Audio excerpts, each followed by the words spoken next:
मैं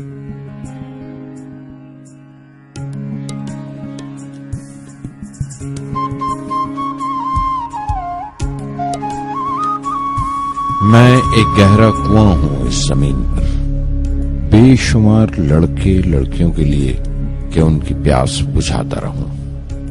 उसकी बेपनाह रहमत उसी तरह जर्रे जर्रे पर बरसती है जैसे कुआं सबकी प्यास बुझाता है। इतनी सी कहानी है मेरी, ज़ैनुल आबदीन और आशी अम्मा के बेटे की कहानी। उस लड़के की कहानी जो अखबारें बेचकर अपने भाई की मदद करता था। उस शागिर्द की कहानी जिसकी परवरिश शिव सुब्रमण्य अय्यर और अय्यदुराई सोलोमन ने की। उस विद्यार्थी की कहानी जिसे पंडले मास्टर ने तालीम दी, MGK मेनन और प्रोफेसर साराभाई ने इंजीनियर की पहचान दी, जो नाकामियों और मुश्किलों में पलकर साइंसदान बना। और उस रहनुमा की कहानी जिसके साथ चलने वाले बेशुमार काबिल और हुनरमंद लोगों की टीम थी।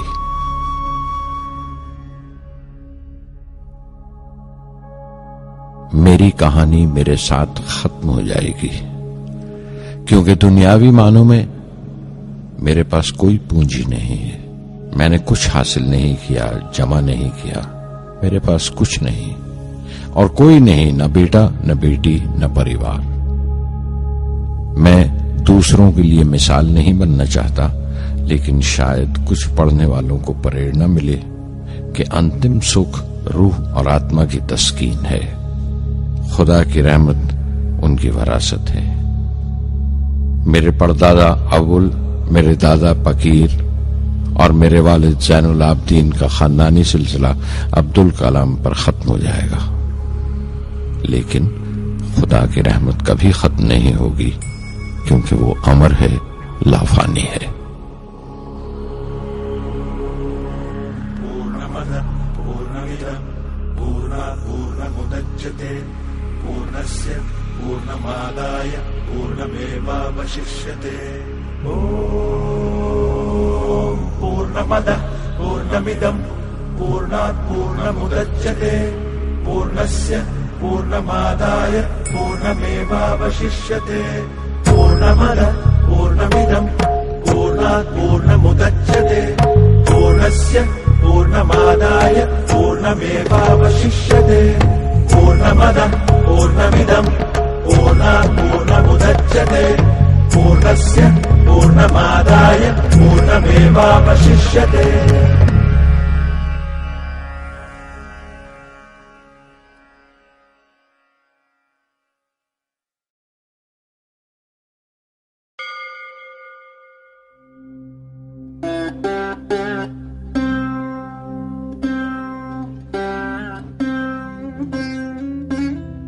मैं शहर रामेश्वरम के एक मिडिल क्लास तमिल खानदान में पैदा हुआ। मेरे अब्बा ज़ैनुल आबदीन के पास न तालीम थी न दौलत, लेकिन इन मजबूरियों के बावजूद एक दानाई थी उनके पास और हौसला था। और मेरी मां जैसी मददगार थी आशी अम्मा। उनकी कई औलादों में एक मैं भी था, बुलंद कामत माँ बाप का एक छोटे से कद वाला मामूली शक्ल सूरत का लड़का।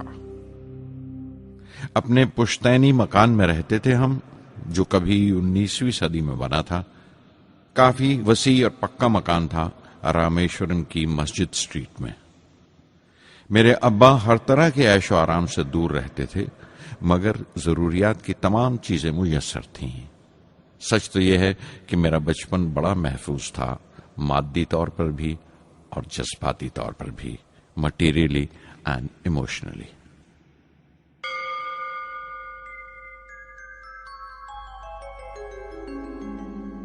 रामेश्वरम का मशहूर शिव मंदिर हमारे घर से सिर्फ 10 मिनट की दूरी पर था। हमारे इलाके में ज्यादा आबादी मुसलमानों की थी, फिर भी काफी हिंदू घराने थे जो बड़े इत्तेफाक से पड़ोस में रहते थे। हमारे इलाके में एक बड़ी पुरानी मस्जिद थी, जहां मेरे अब्बा मुझे हर शाम नमाज पढ़ने के लिए ले जाया करते थे।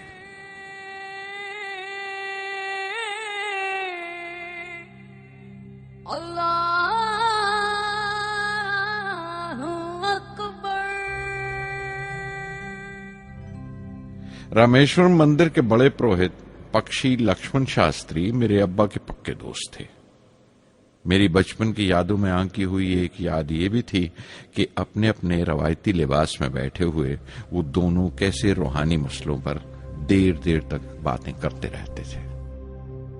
मेरे अब्बा मुश्किल से मुश्किल रूहानी मामलों को भी तमिल की आम जबान में बयान कर लिया करते थे। एक बार मुझसे कहा था, जब आफत आए तो आफत की वजह समझने की कोशिश करो, मुश्किलें हमेशा खुद को परखने का मौका देती हैं।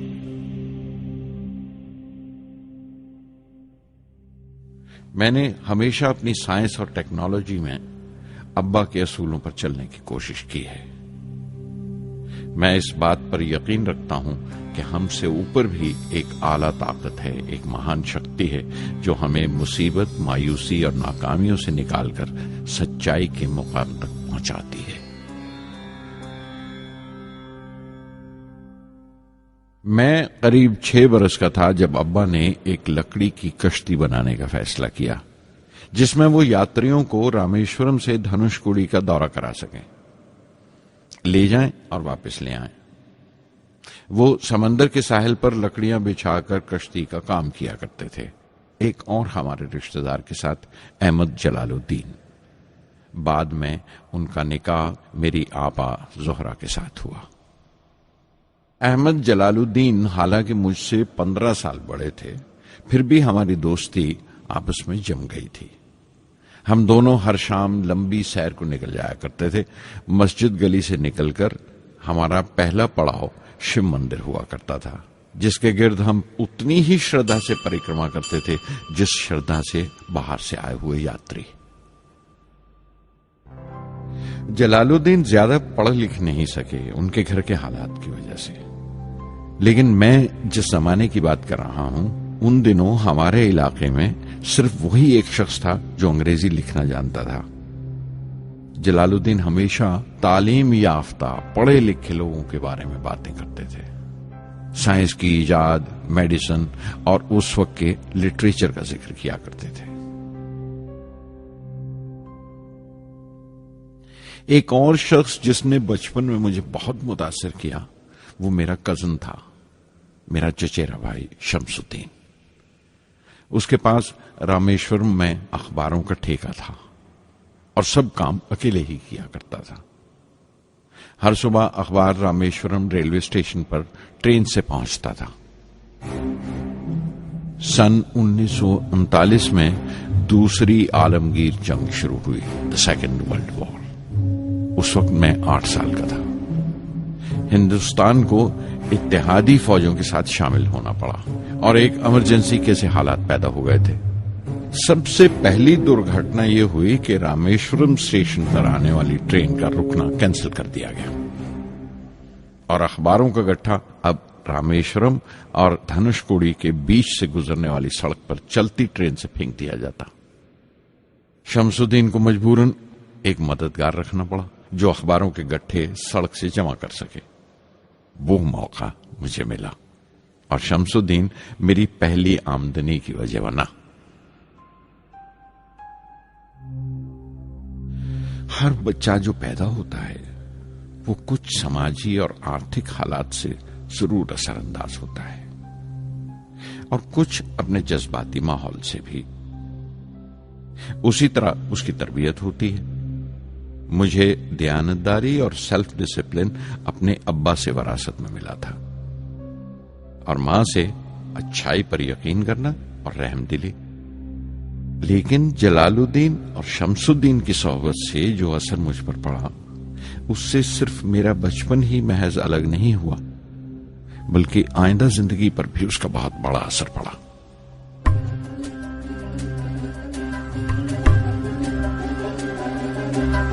தந்தை மகற்கு ஆற்றும் நன்றி அபயத்து முந்தி இருப்பச்செயல். தந்தை மகற்கு ஆற்றும் நன்றி அபயத்து முந்தி இருப்பச்செயல். இருப்பச்செயல். மகன் தந்தைக்கு ஆற்றும் உதவி இவன் தந்தை என்னோற்றான் கொள்.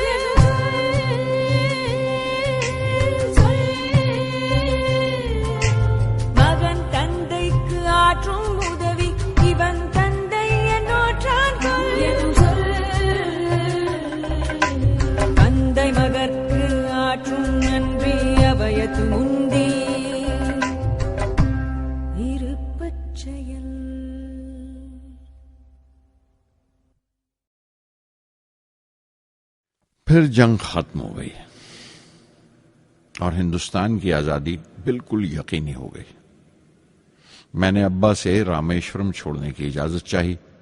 मैं डिस्ट्रिक्ट हेडक्वार्टर्स रामनाथपुरम जाकर पढ़ना चाहता था। शमसुद्दीन और जलालुद्दीन मेरे साथ रामनाथपुरम तक गए मुझे श्वार्ट्ज हाई स्कूल में दाखिल कराने के लिए। जाने क्यों वो नया माहौल मुझे रास नहीं आया। रामनाथपुरम बड़ा मसरूफ शहर था और करीब 50,000 की आबादी थी, लेकिन रामेश्वरम का सुकून और इत्मीनान कहीं नहीं था। घर बहुत याद आता था और घर लौटने का कोई मौका मैं छोड़ता नहीं था। श्वार्ट्ज हाई स्कूल में दाखिल होने के बाद एक 15 साल लड़के के तमाम शौक जो हो सकते थे मेरे अंदर जाग उठे।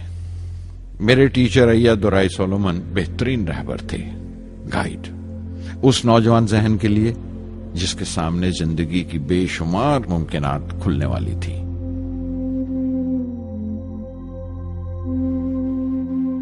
रामनाथपुरम के उस अरसे क़याम में उनसे मेरा रिश्ता उस्ताद शागिर्द या गुरु शिष्य से भी आगे निकल गया।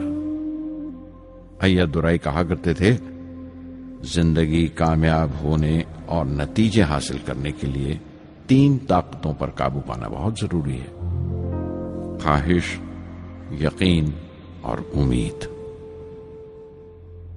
अय्यादुराई सोलोमन, जो बाद में रेवरेंड हो गए, कहा करते थे, इससे पहले कि मैं चाहूं कुछ हो जाए, ये जरूरी है कि मेरे अंदर उसकी पूरी शिद्दत से ख्वाहिश हो और यकीन हो कि वो होगा।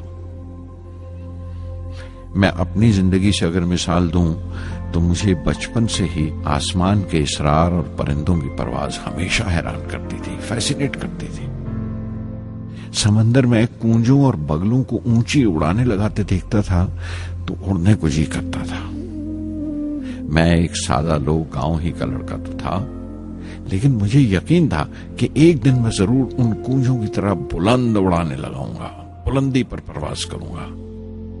और हकीकत यह है कि रामेश्वरम से उड़ने वाला मैं पहला लड़का था।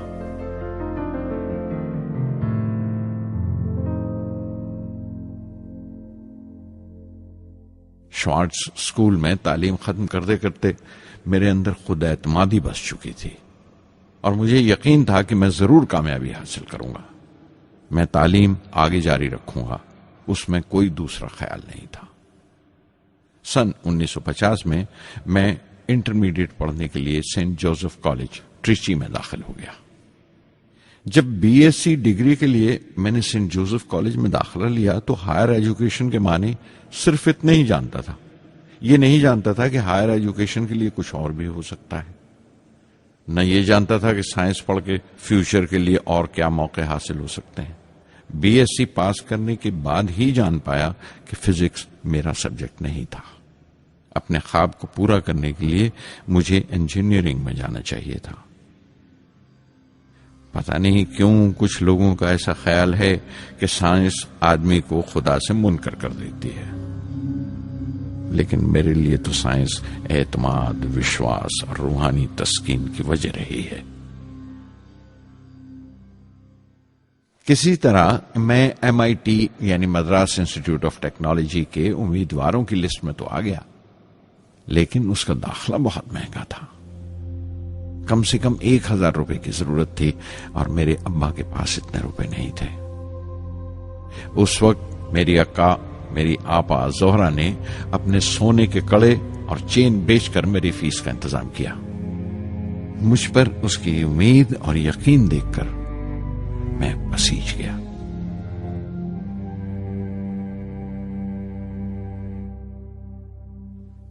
MIT में सबसे ज्यादा मजा आया। वहां 2 हवाई जहाज रखे देखकर जो उड़ान से बरी कर दिए गए थे, मुझे उनकी तरफ एक अजीब सा खिंचाव महसूस होता था। और जब सब लड़के हॉस्टल लौट जाते थे, मैं कई कई घंटे उनके पास बैठा रहता था। फर्स्ट ईयर मुकम्मल करने के बाद जब मुझे अपने ज्यादा खुसूसी मजमून चुनना थे, यानी अपनी स्पेशल ब्रांच का चुनाव करना था, तो मैंने फॉरेन एरोनॉटिकल इंजीनियरिंग का चुनाव कर लिया।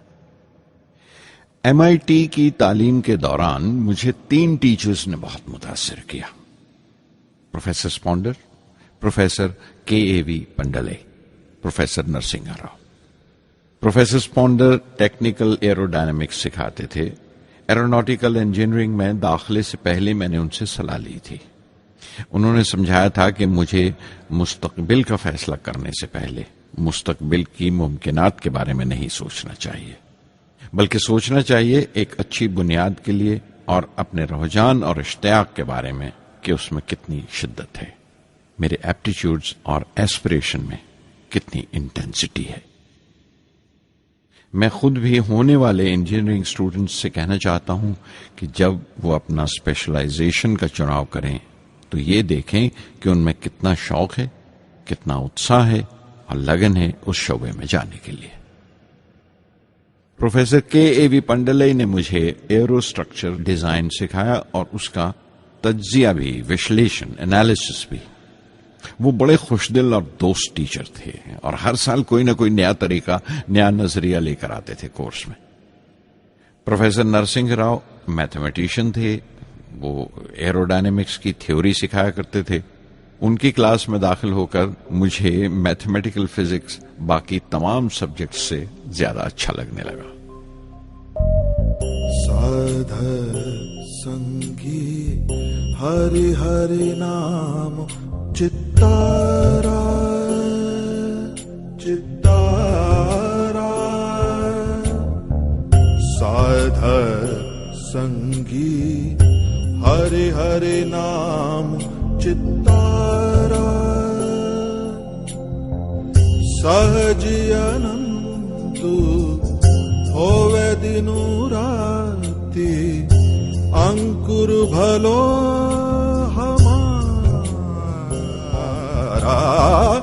साध संगी साध संगी।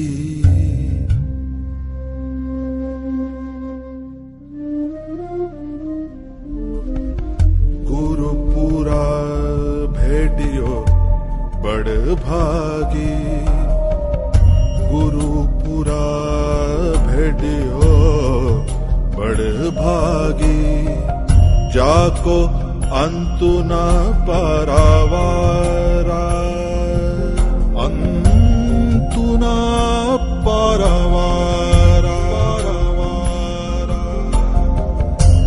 नानक सरनी कही स्वामी की, पुनः पुनः नमस्कार,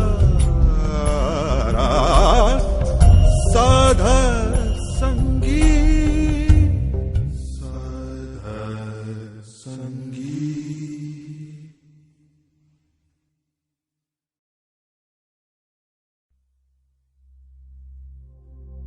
MIT से मैं बेंगलोर के हिंदुस्तान एरोनॉटिक्स लिमिटेड HAL में बतौर ट्रेनी दाखिल हो गया। HAL से जब मैं एरोनॉटिकल इंजीनियरिंग ग्रेजुएट बनकर निकला तो जिंदगी ने 2 मौके मेरे सामने खड़े कर दिए और दोनों मेरी परवाज के देरीना ख्वाब पूरे कर सकते थे। एक मौका था एयरफोर्स का, दूसरा मिनिस्ट्री ऑफ डिफेंस में directorate of technical development and production का। मैंने दोनों में अर्जी भेज दी और बैक वक्त दोनों से इंटरव्यू का बुलावा आ गया। एयरफोर्स के लिए मुझे देहरादून बुलाया गया था और डिफेंस के लिए दिल्ली। मेरे दोनों मुकाम 2000 किलोमीटर के फासले पर थे। ये पहला मौका था मेरा अपने वसी और विराट वतन को देखने का। खिड़की पर बैठा मैं इस देश की सरजमीन को पांव तले से बहता हुआ देख रहा था। हैरान था कि उत्तर की तरफ सफर करते हुए एक ही मुल्क का लैंडस्केप कैसे बदलता चला जाता है। मैं 1 हफ्ता दिल्ली में ठहरा, डिफेंस मिनिस्ट्री का इंटरव्यू दिया। इंटरव्यू अच्छा हुआ था। वहां से मैं देहरादून गया एयरफोर्स सिलेक्शन बोर्ड के इंटरव्यू के लिए। 25 उम्मीदवारों में मैं 9वें नंबर पर आया। मेरा दिल बैठ गया, बहुत मायूस हुआ और कई दिन तक अफसोस रहा कि एयरफोर्स में जाने का मौका मेरे हाथ से निकल गया। मैं ऋषिकेश चला गया, दिल पर यह बोझ लेकर कि आने वाले दिन बड़े सख्त होंगे।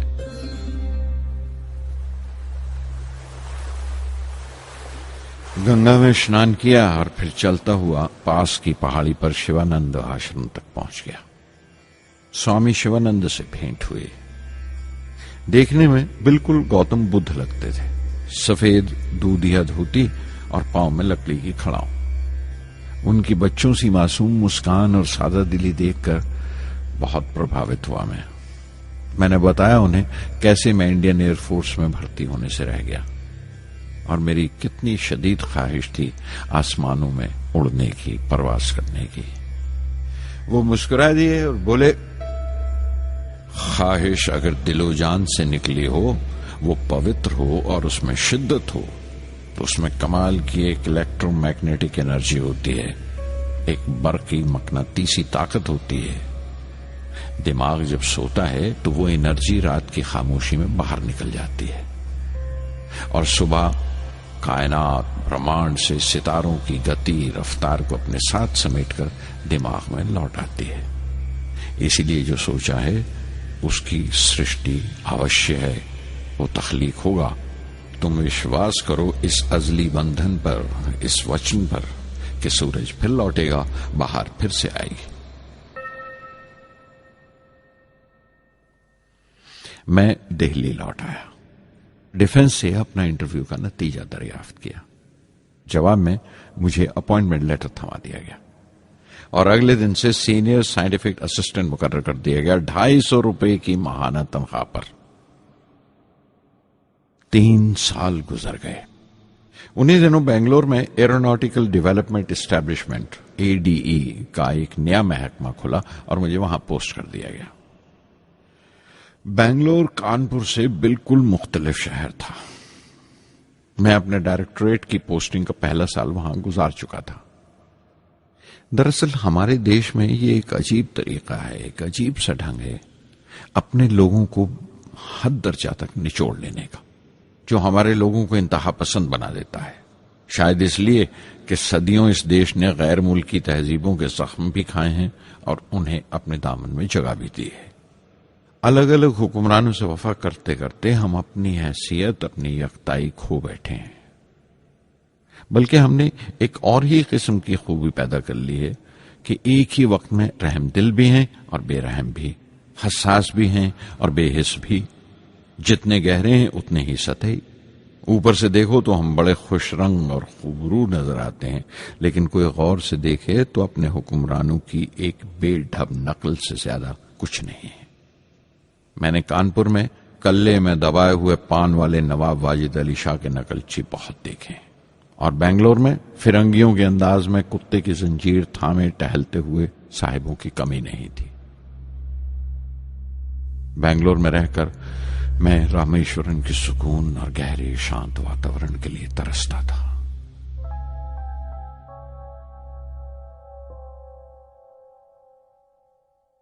पहले साल तो ADE में कोई ज्यादा काम नहीं था। एक प्रोजेक्ट टीम बनाई थी कि 3 सालों में एक स्वदेशी हॉवरक्राफ्ट तैयार करें और वो वक्त से पहले तैयार हो गया। नंदी उसका नाम रखा गया, शिव की सवारी के आधार पर।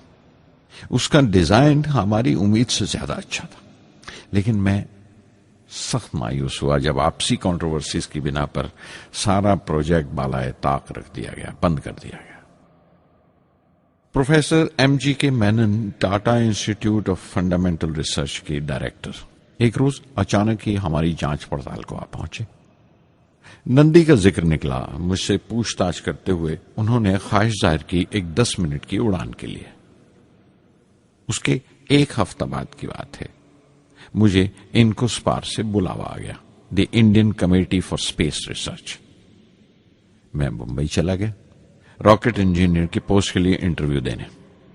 मेरा इंटरव्यू लेने वाले डॉक्टर विक्रम साराभाई और प्रोफेसर MGK मेनन के अलावा मिस्टर सराफ थे, जो उस वक्त एटॉमिक एनर्जी कमीशन के डिप्यूटी सेक्रेटरी के ओहदे पर थे। डॉक्टर साराभाई की गर्मजोशी ने पहली ही मुलाकात में मेरा दिल मोह लिया। अगले ही दिन मुझे खबर मिल गई कि मैं चुन लिया गया। मुझे इनकोस्पार में रॉकेट इंजीनियर की हैसियत से शामिल कर लिया गया था। सन 1962 के देरीना हिस्से में कहीं इनकोस्पार ने थुम्बा में इक्वेटोरियल रॉकेट लॉन्चिंग स्टेशन बनाने का फैसला किया। थुम्बा केरला में त्रिवेंद्रम से परे एक दूर दराज के ऊंगते से गांव का नाम है।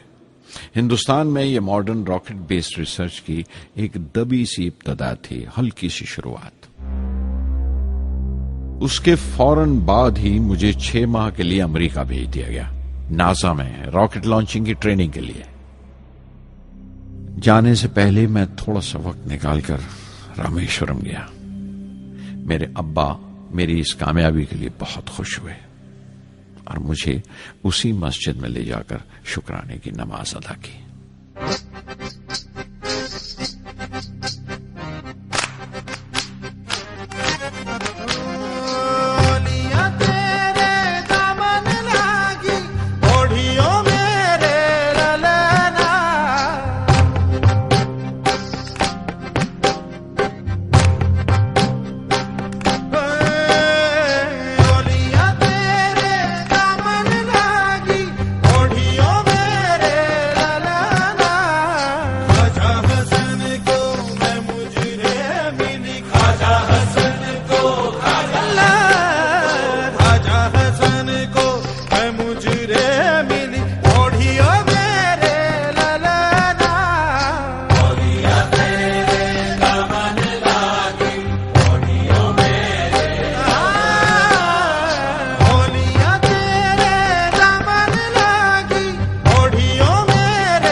NASA Langley research centre Virginia में मैंने अपने काम की शुरुआत की। बाद में Goddard space flight centre Maryland चला गया। मैं अपना इंप्रेशंस अमेरिकन्स के बारे में बेंजामिन फ्रैंकलिन के इस जुमले से बयान कर सकता हूं, जिन बातों से तकलीफ होती है उनसे तालीम भी मिलती है। हिंदुस्तानी तंजीमों में, यहां की ऑर्गेनाइजेशंस में एक बड़ी मुश्किल है। जो ऊपर हैं वो बड़े मगरूर हैं, अपने से छोटों की, जूनियर्स और सबऑर्डिनेट्स की राय लेना अपनी हतक समझते हैं। कोई शख्स भी अपनी खूबी दिखा नहीं सकता अगर आप उसे मलामत ही करते रहें। उसूल और पाबंदी, पाबंदी और सख्ती, सख्ती और जुल्म के बीच की लाइन बड़ी महीन है, बारीक है, उसकी पहचान बहुत जरूरी है। मैं जैसे ही नासा से लौटा, फौरन बाद हिंदुस्तान का पहला रॉकेट लॉन्च वाक़या हुआ, 21 नवंबर सन 1963। वो साउंडिंग रॉकेट था, नाम नाइकी अपैची। नाइकी अपैची की कामयाबी के बाद प्रोफेसर साराभाई ने अपनी आरजू, अपने एक ख्वाब का इजहार किया, एक Indian satellite launch vehicle ISLV का सपना। हिंदुस्तानी रॉकेट का ख्वाब 20वीं सदी में एक तरह से 18वीं सदी का ख्वाब भी कहला सकता है, जो टीपू सुल्तान ने देखा था। टीपू सुल्तान की फौज में 27 ब्रिगेड थे जो खुशून कहलाते थे, और हर एक ब्रिगेड में एक दस्ता था रॉकेटमैन का जो साथ रहा करता था और जुर्क्स कहलाता था। जब टीपू सुल्तान मारा गया तो अंग्रेजों ने 700 रॉकेट्स और 900 रॉकेट के सब सिस्टम्स बरामद किए 1799 में तिरुकन्नाहल्ली की जंग के बाद। वो रॉकेट्स विलियम कॉन्गरीव ने इंग्लैंड भिजवा दिए जांच पड़ताल के लिए, उसकी तकनीक समझने के लिए, जिसे आज की साइंसी जबान में हम रिवर्स इंजीनियरिंग कहते हैं। टीपू सुल्तान की मौत के साथ उस ख्वाब की भी मौत हो गई, कम से कम 150 साल के लिए। पंडित जवाहरलाल नेहरू की बदौलत वो रॉकेटरी का ख्वाब एक बार फिर हिंदुस्तान में जिंदा हुआ। प्रोफेसर साराभाई ने उस ख्वाब को हकीकत बनाने की जिम्मेदारी अपने सर ले ली। बहुत से तंग नजर लोगों को एतराज था इस बात पर कि इस मुल्क में जहां लोगों को 2 वक्त की रोटी नसीब नहीं होती, वहां इन स्पेस उड़ानों को, इन खलाई तहरीकों को क्यों तरजीह दी जा रही है। लेकिन प्रधानमंत्री पंडित नेहरू और प्रोफेसर साराभाई के नजरिए में किसी किस्म का मुबालगा नहीं था। उनके नजरिए बिल्कुल साफ थे कि अगर दुनिया के मुल्कों में और दुनिया के मसलों में कोई हिस्सा लेना है, शिरकत करनी है, हिंदुस्तान को कोई हैसियत हासिल करनी है, तो साइंस और टेक्नोलॉजी की तरक्की और खुद मुख्तारी, सेल्फ रिलायंस अशद जरूरी है। और उनका मकसद ताकत का मुजाहिरा हरगिज नहीं था। सहज पके सो मीठा होए। थुम्बा में 2 रॉकेट सहज पके मगर कामयाब हुए, एक रोहिणी, दूसरा मेनका। अगला साल लगा ही था जब प्रोफेसर साराभाई ने मुझे दिल्ली बुला भेजा। एक मीटिंग थी और मीटिंग में ग्रुप कैप्टन वीएस नारायणन से मेरा तारुफ कराया गया, जो एयर हेडक्वार्टर्स से थे। प्रोफेसर साराभाई ने रेटो तैयार करने का इरादा जाहिर किया, rocket assisted take off system, एक मिलिट्री एयरक्राफ्ट जो रॉकेट की मदद से उड़ाया जा सके बड़ी छोटी सी जगह में। शाम तक यह खबर भी आम हो गई कि हिंदुस्तान एक खुद साख्ता मिलिट्री एयरक्राफ्ट तैयार कर रहा है और मैं उस प्रोजेक्ट का मुख्तार हूं, जिम्मेदार हूं। मैं कई तरह के जज्बात से भर गया, खुश भी था, शुक्रगुजार भी, खुशकिस्मत भी, और एक एहसास हुआ तकमील का, फुलफिलमेंट का। 19वीं सदी के एक शायर की ये सतरें बहुत याद आई। हर दिन के लिए तैयार रहो, हर दिन को एक तरह ही मिलो। जब ओखली हो बर्दाश्त करो, जब दस्ता हो तो वार करो। रेटो पे काम करते हुए 2 अहम वाकयात हुए। पहला तो यह था कि अपने देश में पहली बार स्पेस रिसर्च का 10 साला प्रोग्राम तैयार हुआ, जिसके ऑथर थे प्रोफेसर साराभाई।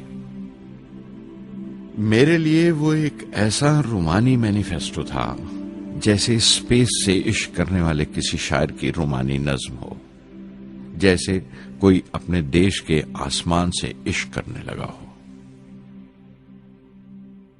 और दूसरा वाकया मिनिस्ट्री ऑफ डिफेंस में मिसाइल पैनल का तैयार होना। नारायणन और मैं, हम दोनों उस पैनल के मेंबर थे। उस वक्त तक भविष्य की आने वाली SLV सैटेलाइट लॉन्च व्हीकल का नाक नक्शा भी तैयार हो चुका था। प्रोफेसर साराभाई अपने देरीना ख्वाब को ताबीर देने के लिए कुछ और साथियों का चुनाव कर चुके थे। मैं खुद को खुशकिस्मत समझता हूं कि मुझे उस प्रोजेक्ट का लीडर चुना गया। उस पर प्रोफेसर साराभाई ने मुझे एक और जिम्मेदारी भी सौंपी कि लॉन्च की 4थी स्टेज मैं ही डिजाइन करूं। यह मामूल था, मेरा आदत थी कि हर मिसाइल पैनल की मीटिंग के बाद मैं जाकर प्रोफेसर साराभाई को पूरी तफसील, पूरी रिपोर्ट देता था। दिल्ली में ऐसी ही एक मीटिंग के बाद 23 दिसंबर 1971 को मैं त्रिवेंद्रम लौट रहा था और उस दिन प्रोफेसर साराभाई थुम्बा में SLV का मुआयना करने गए हुए थे। दिल्ली एयरपोर्ट के लाउंज से मैंने उन्हें फोन किया, पैनल मीटिंग की तफसील बताई। प्रोफेसर साराभाई ने मुझे कहा कि मैं त्रिवेंद्रम एयरपोर्ट पर उनका इंतजार करूं। मैं जब त्रिवेंद्रम पहुंचा तो फिजा में एक मातम बिछा हुआ था। मुझे खबर दी गई कि प्रोफेसर साराभाई नहीं रहे। चंद घंटे पहले दिल का दौरा पड़ने से उनका इंतकाल हो गया। मैं थर्रा के रह गया। चंद घंटे पहले ही तो मैंने उनसे बात की थी। मेरे लिए वो बहुत बड़ा सदमा था। प्रोफेसर साराभाई मेरी नजर में इंडियन साइंस के राष्ट्रपिता हैं, जैसे राष्ट्र के पिता महात्मा गांधी हैं। उन्होंने अपनी टीम से रहनुमा पैदा किए और खुद अपने अमल से उनके लिए मिसाल साबित हुए।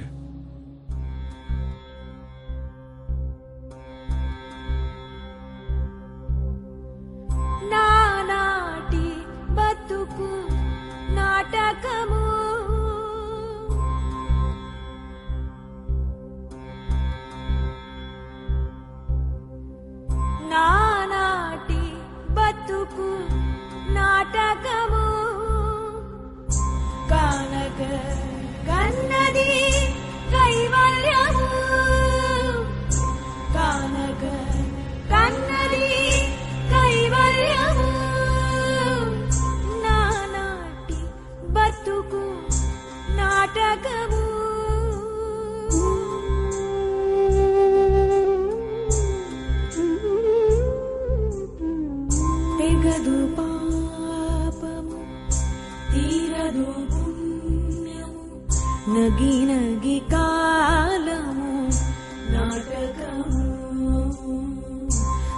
తీరదు పాపము తీరదు పుణ్యము నగి నగి కాలము నాటకము యగువన శ్రీ వెంకటేశ్వరుడేరికే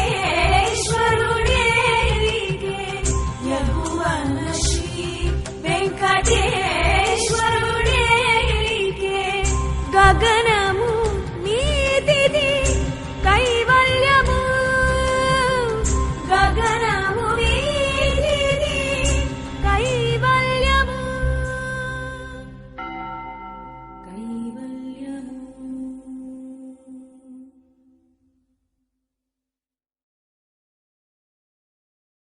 कुछ अरसा प्रोफेसर एमजी के मेनन ने स्पेस रिसर्च का काम संभाला. बिलाखिर प्रोफेसर सतीश धवन को Indian space research organisation ISRO की जिम्मेदारी सौंप दी गई. तुम्बा का पूरा कॉम्प्लेक्स एक बड़े पैमाने पर स्पेस सेंटर बना दिया गया और Vikram Sarabhai space centre VSSC का नाम दिया गया. जिसने वो सेंटर कायम किया था उसी के नाम से उस जगह की श्रद्धांजलि पेश की गई. मशहूर मेटलर्जिस्ट डॉक्टर ब्रह्म प्रकाश VSSC के पहले डायरेक्टर मुकर्रर हुए. कोई भी शख्स अपनी जिम्मेवारी में तभी कामयाब हो सकता है अगर वो बारसूख हो, मोतबर हो और अपने फैसलों के लिए उसे सही हद तक आजादी हो. शायद निजी जिंदगी में भी तसल्ली का यही एक रास्ता है. आजादी और जिम्मेवारी एक साथ हो तभी वो तस्कीन और खुशी का बायस हो सकती है. और जाती आजादी हासिल करने के लिए मैं 2 रास्ते तजवीज कर सकता था जो मैंने इख्तियार किए. पहला तो यह कि अपनी तालीम और तरबियत को बढ़ावा दो. इल्म, नॉलेज बड़ा कारआमद हथियार है, बहुत काम आता है. इल्म जितना ज्यादा होगा उतनी ज्यादा आजादी के हकदार होगे. इल्म वो पूंजी है जो कोई छीन नहीं सकता. टीम की रहनुमाई तभी मुमकिन है अगर आपकी जानकारी मुकम्मल हो, अप टू डेट हो. कामयाब रहनुमा बनने के लिए जरूरी है कि दिन का काम जब खत्म हो आप पिछले काम का जायजा लें, अगले दिन के काम की तैयारी करें. दूसरा तरीका यह है कि अपने काम को अपना फख्र समझें, गर्व समझें और जरूरी है कि अपने अंदर की शक्ति की सही जानकारी हो. जो करो उस पर यकीन रखो या जिस पर यकीन हो वही करो, वरना दूसरों के ईमान का शिकार बनते रहोगे.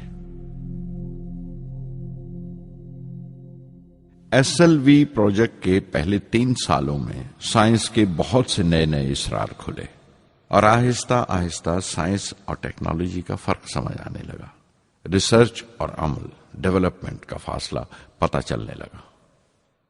किसी भी इजाद में गलतियां होना लाजमी है, लेकिन हर गलती कामयाबी की तरफ एक और कदम उठाती है, एक और सीढ़ी बन जाती है.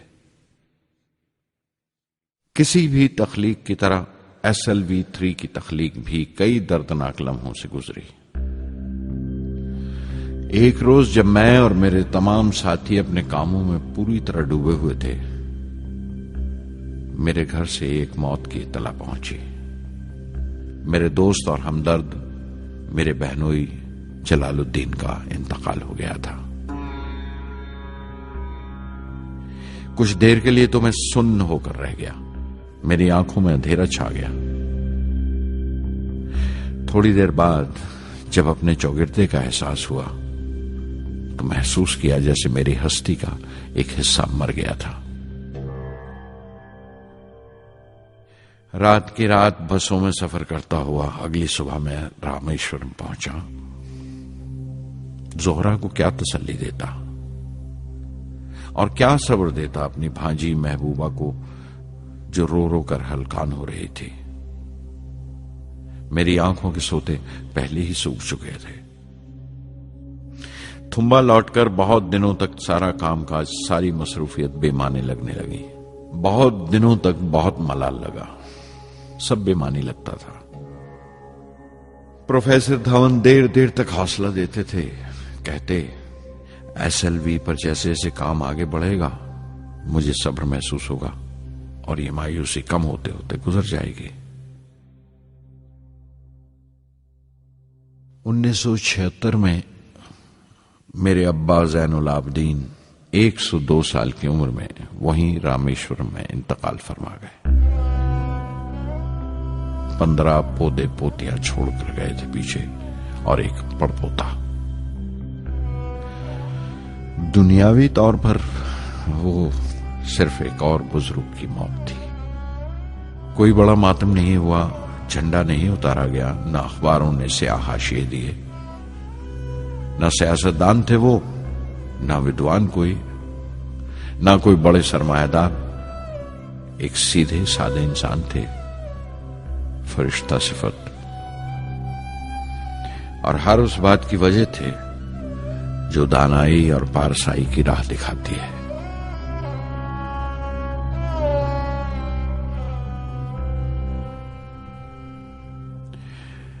मैं बहुत देर तक अपनी मां के पास बैठा रहा, चुपचाप। और जब उठा थुम्बा लौटने के लिए तो उसने रुंधे गले से दुआएं दी मुझे।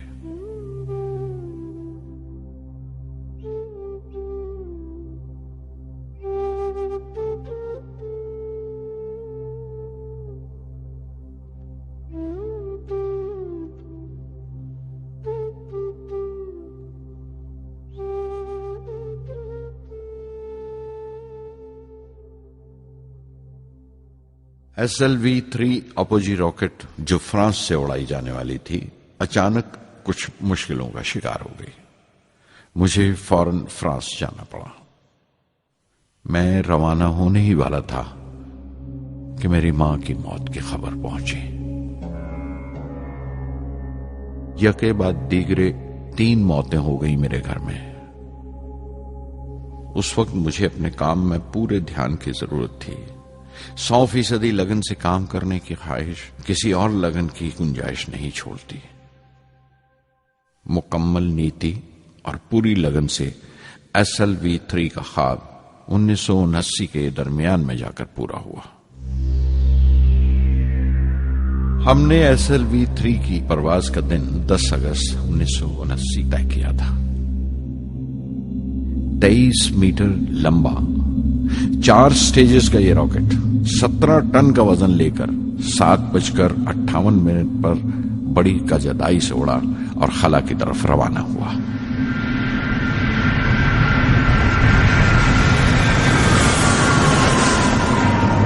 पहली स्टेज हर तरह से पुख्ता निकली और बड़े आराम से रॉकेट दूसरी स्टेज में दाखिल हो गया। हम सब दम खुद रह गए, सांस रोके बैठे थे। हमारे बरसों का ख्वाब आसमान की तरफ सफर कर रहा था। अचानक हमारे ख्वाब में दरार आई, हमारा सुकूत टूटा, हमारी खामोशी टूटी। दूसरी स्टेज काबू से बाहर होने लगी थी। 317 सेकंड के बाद परवाज टूट गई। मेरी मेहनत और उम्मीद चौथी स्टेज को साथ लेकर तमाम मलबा श्रीहरिकोटा से 560 किलोमीटर दूर समंदर में जाके गिरा।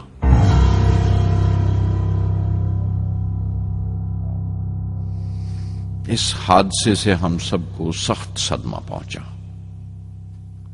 मैं गम और गुस्से से भर गया, नुचड़ गया, बिल्कुल जिस्मानी तौर पर भी और जहनी तौर पर भी। मैं सीधा अपने कमरे में गया और बिस्तर में धंस गया। मैंने अपने कंधे पर एक दिलासे का हाथ महसूस किया तो आंख खोली। दोपहर ढल चुकी थी, शाम करीब थी। डॉक्टर ब्रह्म प्रकाश मेरे सराहने बैठे थे। उनकी इस हमदर्दी ने छू लिया मुझे। मैं उदास था, मायूस था, लेकिन अकेला नहीं।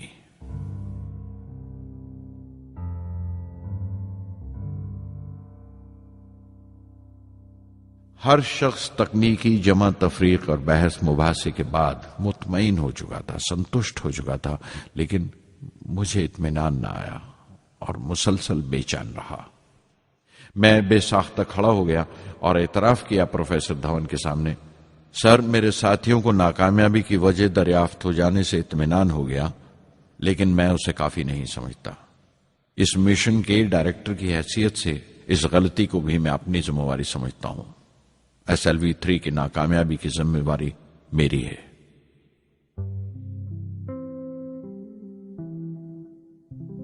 साइंस का काम कमाल दर्जा उत्साह भी देता है, खुशी भी और उतनी ही गहरी मायूसी भी। इस तरह के वाकयात सोच सोचकर मैं दिल को ढारस देता रहा। यह ख्याल कि इंसान चांद पर उतर सकता है सबसे पहले एक रूसी साइंटिस्ट ने सोचा था। उसे हकीकत बनने में 40 साल गुजर गए जब अमेरिका ने उसे पूरा किया।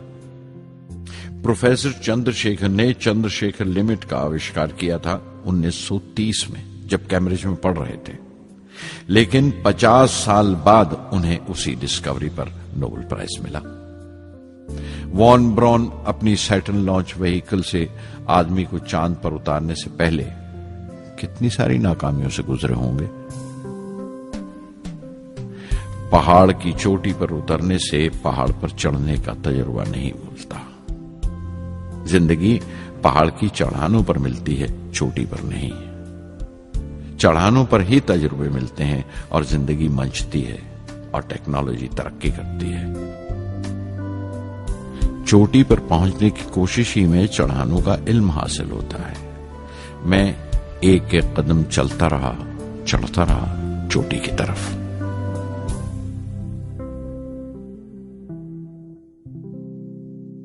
SLV-3 की उड़ान से 30 घंटा पहले 17 जुलाई 1980 के दिन अखबारों की सुर्खियां तरह तरह की राय और अंदाजों से भरी हुई थी।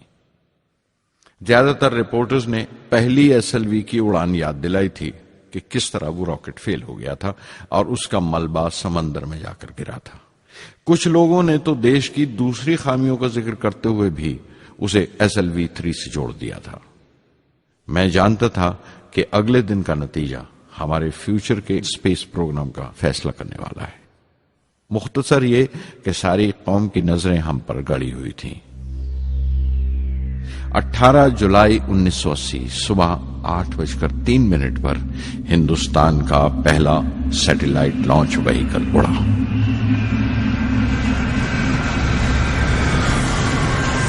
मैंने रोहिणी सैटेलाइट का तमाम डेटा कंप्यूटर पर जांचा। अगले 2 मिनट के अंदर अंदर रोहिणी अंतरिक्ष में था। उस तमाम शोरगुल के बीच में मैंने अपनी जिंदगी के सबसे अहम अल्फाज अदा किए। मैं मिशन डायरेक्टर बोल रहा हूं, एक जरूरी खबर सुनने को तैयार रहो। चौथी स्टेज कामयाबी के साथ रोहिणी सैटेलाइट को लेकर अंतरिक्ष में दाखिल कर रही है। मैं ब्लॉक से बाहर आया तो मेरे साथियों ने मुझे कंधों पर उठा लिया और नारे लगाते हुए जुलूस निकाला। सारी कौम में एक जोश की लहर दौड़ गई। हिंदुस्तान उन चंद कौमों में शामिल हो गया था जिनके पास सैटेलाइट लॉन्च की काबिलियत थी। हमारी कौम का एक ख्वाब पूरा हुआ था और हमारे इतिहास का एक नया बाब खुला, एक नया चैप्टर। प्रधानमंत्री इंदिरा गांधी ने मुबारकबाद का तार भेजा और सबसे ज्यादा हिंदुस्तान के साइंसदान खुश थे कि ये पूरी कोशिश स्वदेशी थी, हमारी अपनी थी। मैं कुछ मिले जुले जज्बात से गुजर रहा था। मैं खुश था कि पिछली 2 दहाइयों से जिस कोशिश में था बिलाखिर उसमें कामयाब हुआ। लेकिन उदास था जिन लोगों की बदौलत में यहां पहुंचा था वो लोग मेरे साथ नहीं थे। मेरे अब्बा, मेरे बहनोई जलालुद्दीन और प्रोफेसर साराभाई। SLV-3 की कामयाबी के महीने भर के अंदर ही प्रोफेसर धवन का फोन आया एक दिन और दिल्ली बुलाया प्रधानमंत्री से मिलने के लिए। मेरी एक छोटी सी उलझन थी कपड़ों को लेकर। हमेशा से बड़े आमियाना से कपड़े पहनता हूं और पांव में चप्पल या स्लीपर कह लो। प्रधानमंत्री को मिलने जैसा वो लिबास नहीं था, मेरे लिए नहीं, उनके एहतराम के लिए। सुना तो प्रोफेसर धवन बोले, कपड़ों की फिक्र मत करो, तुमने जो शानदार कामयाबी पहन रखी है वो काफी है।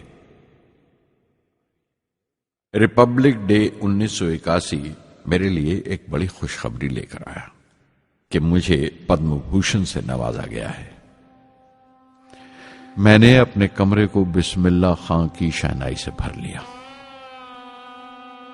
शहनाई की गूंज मुझे कहीं और ही ले गई। मैं रामेश्वरम पहुंच गया, मां के गले लगा। अब्बा ने मेरे बालों को उंगलियों से सहलाया और मेरा दोस्त, मेरा रफीक जलालुद्दीन मस्जिद गली में जमा हुए लोगों में मेरे इनाम का ऐलान कर रहा था। मेरी बहन जोहरा ने मीठा बनाया घर में। पक्षी लक्ष्मण शास्त्री ने मेरे माथे पर तिलक लगाया। फादर सोलोमन ने मेरे हाथ में सलीब देकर दुआ पढ़ी और प्रोफेसर सारा भाई को देखा। उनके चेहरे पर मुस्कुराहट थी, फख्र था। जो पौधा वो लगाकर गए थे अब पूरा पेड़ बन चुका था, जिसके फल हिंदुस्तान की आवाम तक पहुंच रहे थे।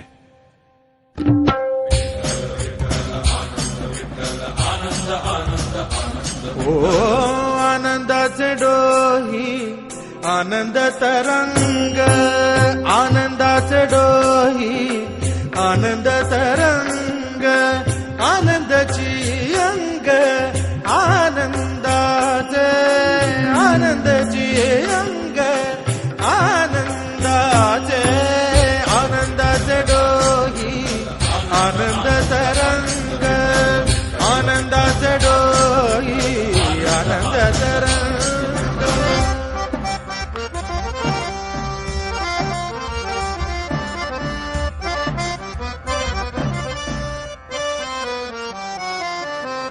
गर्भाचे आवडी मातेचा डोहळा, तेथीचा जिव्हाळा येथे बिंबे। गर्भाचे आवडी मातेचा डोहळा, तेथीचा जिव्हाळा तेथे बिंबे। तुका म्हणे तैसा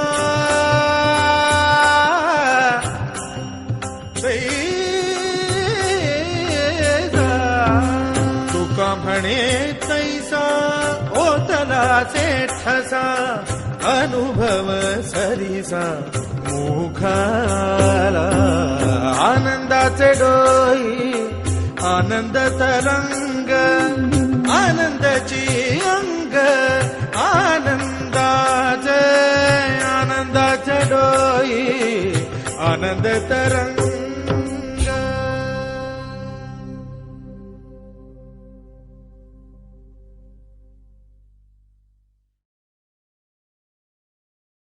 पहली जून 1982 मैंने defence research and development laboratory DRDL की जिम्मेवारी संभाल ली।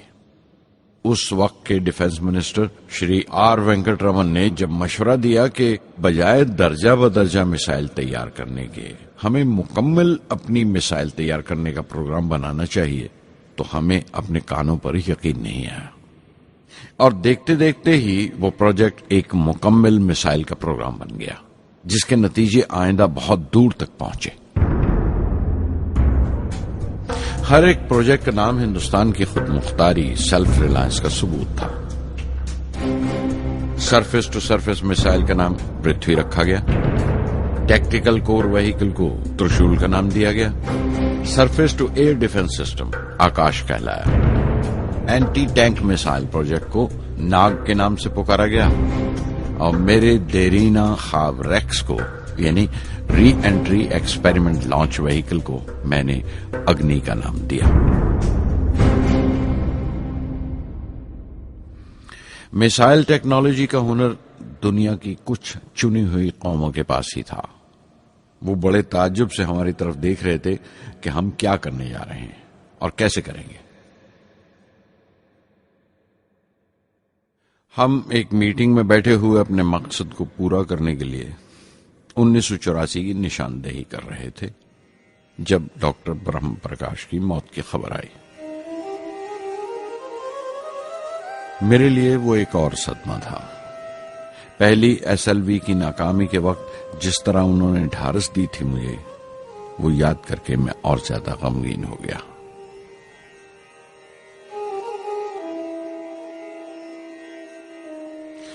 प्रोफेसर सारा भाई अगर VSSC के निर्माता थे, बनाने वाले थे, तो डॉक्टर ब्रह्म प्रकाश उसके आमिल थे, एग्जीक्यूटर थे। उनकी विनम्रता ने मुझे बड़ी हद तक नरम कर दिया। और मैंने अपनी तुंद मिजाजी पर काफी काबू कर लिया। उनकी हलीमी सिर्फ अपनी खूबियों तक ही महदूद नहीं थी, बल्कि अपने से छोटों को इज्जत देना भी उनकी आदत में शामिल था। उनके बर्ताव और सुलूक में ये बात नजर आ जाती थी कि कोई शख्स भी खामियों से खाली नहीं है। यहां तक कि अफसर भी, लीडर भी, रहनुमा भी। वो बहुत बड़े दानिश्वर थे। एक कमजोर से शरीर के अंदर उनमें बच्चों की सी मासूमियत थी। मुझे वो हमेशा साइंसदानों में संत नजर आते थे।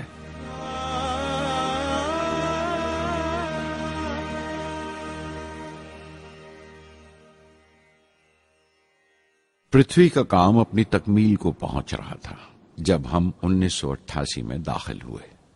25 फरवरी 1988 सुबह 11:23 पर पृथ्वी की पहली परवाज वाक़ हुई। हमारे मुल्क में वो एक ऐतिहासिक मौका था। पृथ्वी सिर्फ एक सरफेस टू सरफेस मिसाइल ही नहीं, बल्कि आइंदा आने वाली तमाम किस्म की मिसाइल का बुनियादी नक्शा भी था। फ्यूचर का मॉड्यूल था वो। पृथ्वी ने हमारे आस पड़ोस के मुल्कों को दहला दिया। मगरबी यानी वेस्टर्न मुल्कों को पहले तो हैरत हुई, फिर गुस्से का इजहार किया और पाबंदी लगा दी इंडिया के लिए कि वो ऐसी कोई चीज बाहर के मुल्कों से न खरीद सकें जो उनके मिसाइल प्रोग्राम में इस्तेमाल हो सकती हो या काम आ सकती हो। मिसाइल की इजाद में हिंदुस्तान की खुद मुख्तारी ने दुनिया के तमाम तरक्की याफ्ता मुल्कों को परेशान कर दिया। अग्नि की टीम में 500 से ज्यादा साइंसदान शामिल थे। अग्नि की परवाज 20 अप्रैल 1999 तय पाई थी। लॉन्च की तमाम तैयारियां मुकम्मल हो चुकी थीं और हिफाजत के लिए यह फैसला किया गया था कि लॉन्च के वक्त आसपास के तमाम गांव खाली करा दिए जाएं। अखबारात और दूसरी मीडिया ने इस बात को बहुत उछाला। 20 अप्रैल पहुंचते पहुंचते तमाम मुल्क की नजरें हम पर टिकी हुई थीं। दूसरे मुल्कों का दबाव बढ़ रहा था कि हम इस तजुर्बे को मुलतवी कर दें या खारिज कर दें, लेकिन सरकार मजबूत दीवार की तरह हमारे पीछे खड़ी रही और किसी तरह हमें पीछे नहीं हटने दिया। परवाज से सिर्फ 14 सेकंड्स पहले हमें कंप्यूटर ने रुकने का इशारा किया। किसी एक पुर्जे में कोई खामी थी, वो फौरन ठीक कर दी गई, लेकिन उसी वक्त डाउन रेंज स्टेशन ने रुकने का हुक्म दिया। चंद सेकंड्स में कई रुकावटें सामने आ गईं और परवाज मुलतवी कर दी गई। अखबारात ने आस्तीनें चढ़ा ली। हर बयान ने अपनी अपनी तरह की वजूहात निकाल ली। कार्टूनिस्ट सुधीर दार ने एक कार्टून शाया किया जिसमें एक खरीदार कुछ सामान दुकानदार को वापस करते हुए कह रहा था, अग्नि की तरह वो भी नहीं चली। एक कार्टून में दिखाया गया कि साइंसदान कह रहा है, सब ठीक था, स्विच बटन नहीं चला। हिंदुस्तान टाइम्स के कार्टून में एक नेता रिपोर्टर को समझा रहा है, डरने की कोई बात नहीं, ये बड़ी अमन पसंद अहिंसावाद की मिसाइल है, इससे कोई मरेगा नहीं। करीब 10 रोज दिन रात काम चला मिसाइल की दुरुस्ती पर और आखिरकार साइंसदानों ने एक नई तारीख तय की अग्नि की परवाज के लिए। मगर फिर वही हुआ। 10 सेकंड पहले कंप्यूटर ने रुकावट का इशारा किया। पता चला एक पुर्जा काम नहीं कर रहा है। परवाज फिर मुलतवी कर दी गई। ऐसी बात किसी भी साइंसी तजुर्बे में हो जाना आम बात है। गैर मुल्कों में भी बहुत बार होता है, लेकिन उम्मीद से भरी हुई कौम हमारी मुश्किलें समझने को तैयार नहीं थी। हिंदू अखबार में केशव का एक कार्टून छपा जिसमें एक देहाती कुछ नोट गिनते हुए कह रहा था, मिसाइल के वक्त गांव से हट जाने का मुआवजा मिला है। 2-4 बार और ये तजुर्बा मुलतवी हुआ तो मैं पक्का घर बनवा लूंगा। अमोल बटर वालों ने अपने होर्डिंग पर लिखा, अग्नि को ईंधन के लिए हमारे बटर की जरूरत है। अग्नि की मुरम्मत का काम जारी रहा। आखिरकार एक बार फिर 22 मई की तारीख अग्नि की परवाज के लिए तय पाई। उसकी पिछली रात doctor Arunachalam, general KN Singh और मैं डिफेंस मिनिस्टर KC पंत के साथ चहलकदमी कर रहे थे। पूरे चांद की रात थी, हाई टाइड का वक्त था और लहरें गरज गरज कर खुदा की अजमत का नाम ले रही थी। कल अग्नि की परवाज कामयाब होगी या नहीं, बार बार यही सवाल हमारे दिमाग में गूंज रहा था।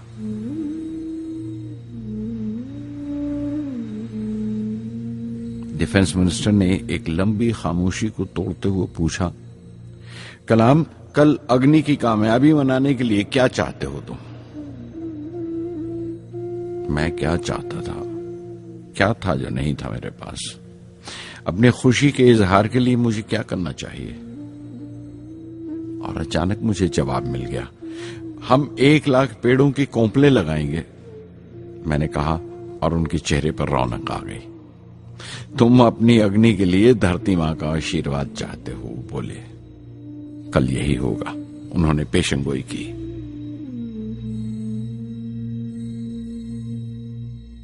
अगले दिन सुबह 7:10 पर अग्नि लॉन्च हुई। कदम कदम सही निकला। मिसाइल ने जैसे टेक्स्ट बुक याद कर लिया हो, जैसे सबक याद कर लिया था। हर सवाल का सही जवाब मिल रहा था। लगता था एक लंबे खौफनाक ख्वाब के बाद एक खूबसूरत सुबह ने आंख खोली है। 5 साल की मुशक्कत के बाद हम इस लॉन्च पैड पर पहुंचे थे। इसके पीछे 5 लंबे सालों की नाकामयाबी, कोशिशें और इम्तिहान खड़े थे। इस कोशिश को रोक देने के लिए हिंदुस्तान ने हर तरह के दबाव बर्दाश्त किए थे, लेकिन हमने कर दिखाया जो करना था। मेरी जिंदगी का सबसे कीमती लम्हा था वो मुट्ठी भर सेकंड्स, 600 सेकंड की वो परवाज जिसने हमारी बरसों की थकान दूर कर दी, बरसों की मेहनत को कामयाबी का तिलक लगाया। उस रात मैंने अपनी डायरी में लिखा, अग्नि को इस नजर से मत देखो। ये सिर्फ ऊपर उठने का साधन नहीं है, न शक्ति की नुमाइश है। अग्नि एक लौ है जो हर हिंदुस्तानी के दिल में जल रही है। इसे मिसाइल मत समझो, ये कौम के माथे पर चमकता हुआ आग का सुनहरी तिलक है। स्वधर्मम् अपि चावेक्ष्य न विकम्पितुम् अर्हसि, धर्म्याद् युद्धश्रेयोऽन्यक्षत्रियस्य न विद्यते। स्वधर्मम् अपि चावेक्ष्य न विकम्पितुम् अर्हसि, धर्म्याद् युद्धश्रेयोऽन्यक्षत्रियस्य न विद्यते। अदच्चेत्त्वम् इमम् धर्म्यम् सङ्ग्रामम् न करिष्यसि, तदस्वधर्मम् कीर्तिम् च हित्वा पापम् अवाप्स्यसि, हित्वा पापम् अवाप्स्यसि।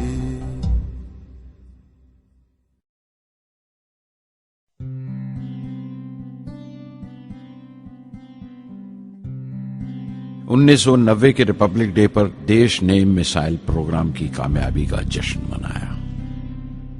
मुझे पद्म विभूषण से नवाजा गया और डॉक्टर अरुणाचलम को भी।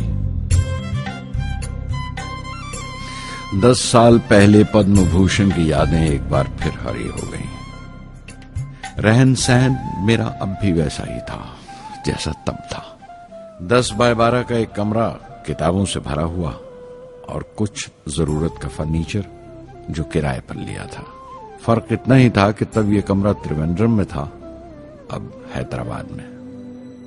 वेटर मेरा नाश्ता लेकर आया, इडली और छाछ और आंखों में एक खामोश मुस्कुराहट, मुबारकबाद की। मैं अपने हमवतनों की इस नवाजिश से छलक गया।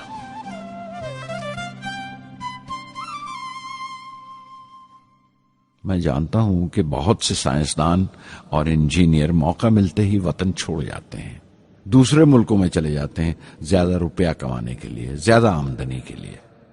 लेकिन ये आदर, मोहब्बत और इज्जत क्या कमा सकते हैं जो उन्हें अपने वतन से मिलती है? 15 अक्टूबर 1991 में 60 साल का हो गया। मुझे अपने रिटायरमेंट का इंतजार था। चाहता था कि गरीब बच्चों के लिए एक स्कूल खोलूं। ये वो दिन थे जब मैंने सोचा कि अपनी जिंदगी के तजुर्बे, मुशाहिदे और वो तमाम बातें कलमबंद करूं जो दूसरों के काम आ सकें। एक तरह से अपनी स्वाने उम्री लिखूं, अपनी जीवनी। मेरे ख्याल में मेरे वतन के नौजवानों को एक साफ नजरिए और दिशा की जरूरत है। तभी ये इरादा किया कि मैं उन तमाम लोगों का जिक्र करूं जिनकी बदौलत मैं ये बन सका जो मैं हूं। मकसद ये नहीं था कि मैं कुछ बड़े बड़े लोगों के नाम लूं, बल्कि ये कि कोई शख्स कितना भी छोटा क्यों ना हो, उसे हौसला नहीं छोड़ना चाहिए। मसले, मुश्किलें जिंदगी का हिस्सा हैं और तकलीफें कामयाबी की सच्चाइयां हैं। जैसा कहा है किसी ने, खुदा ने यह वादा नहीं किया कि आसमान हमेशा नीला ही रहेगा, जिंदगी भर फूलों से भरी राहें मिलेंगी। खुदा ने यह वादा नहीं किया कि सूरज है तो बादल नहीं होंगे, खुशी है तो गम नहीं, सुकून है तो दर्द नहीं होगा। मुझे ऐसा कोई गुरूर नहीं कि मेरी जिंदगी सबके लिए एक मिसाल बनेगी, मगर यह हो सकता है कि कोई मायूस बच्चा किसी गुमनाम सी जगह पर जो समाज के किसी माजूर हिस्से से ताल्लुक रखता हो, ये पढ़े और उसे चैन मिले। ये पढ़े और उसकी उम्मीद रोशन हो जाए। हो सकता है ये कुछ बच्चों को नाउमीदी से बाहर ले आए और जिसे वो मजबूरी समझते हैं वो मजबूरी ना लगे। उन्हें यकीन रहे कि वो जहां भी हैं खुदा उनके साथ है। काश हर हिंदुस्तानी के दिल में जलती हुई लौ को पर लग जाए और उस लौ की परवाज से सारा आसमान रोशन हो जाए।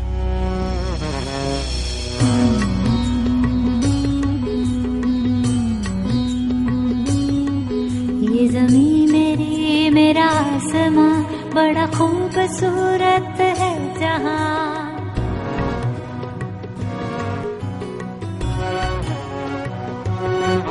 ये ज़मीं मेरी, मेरा आसमां, बड़ा खूबसूरत है जहां। मेरी जिंदगी परवाज़ है, वो फिजा मेरी, मैं उड़ूं जहां। मेरी जिंदगी परवाज़ है, वो फिजा मेरी, मैं उड़ूं जहां। ये ज़मीं मेरी, मेरा आसमां, बड़ा खूबसूरत है जहां। कभी धूप लेप के आसमां हमने सुनहरी कर लिया। कभी धूप लेप के आसमां हमने सुनहरी कर लिया। फिर धूप बांध के पाँव में हम उड़े हैं ठंडी हवाओं में। ज़मीं मेरी, मेरा आसमां, बड़ा खूबसूरत है जहां। कभी वक्त उठा के सरों पे हम और आग लेके परों पे हम। कभी वक्त उठा के सरों पे हम और आग लेके परों पे हम। कभी छानी खाली खला कहीं, हम उड़े जहाँ पे हवा नहीं। ज़मीं मेरी, मेरा आसमां, बड़ा खूबसूरत है जहां। मेरी जिंदगी परवाज़ है, मेरी जिंदगी परवाज़ है, वो फिजा मेरी, मैं उड़ूं जहां। ये ज़मीं मेरी, मेरा आसमां, बड़ा खूबसूरत है जहां। ये ज़मीं मेरी, मेरा आसमां, बड़ा खूबसूरत है जहां।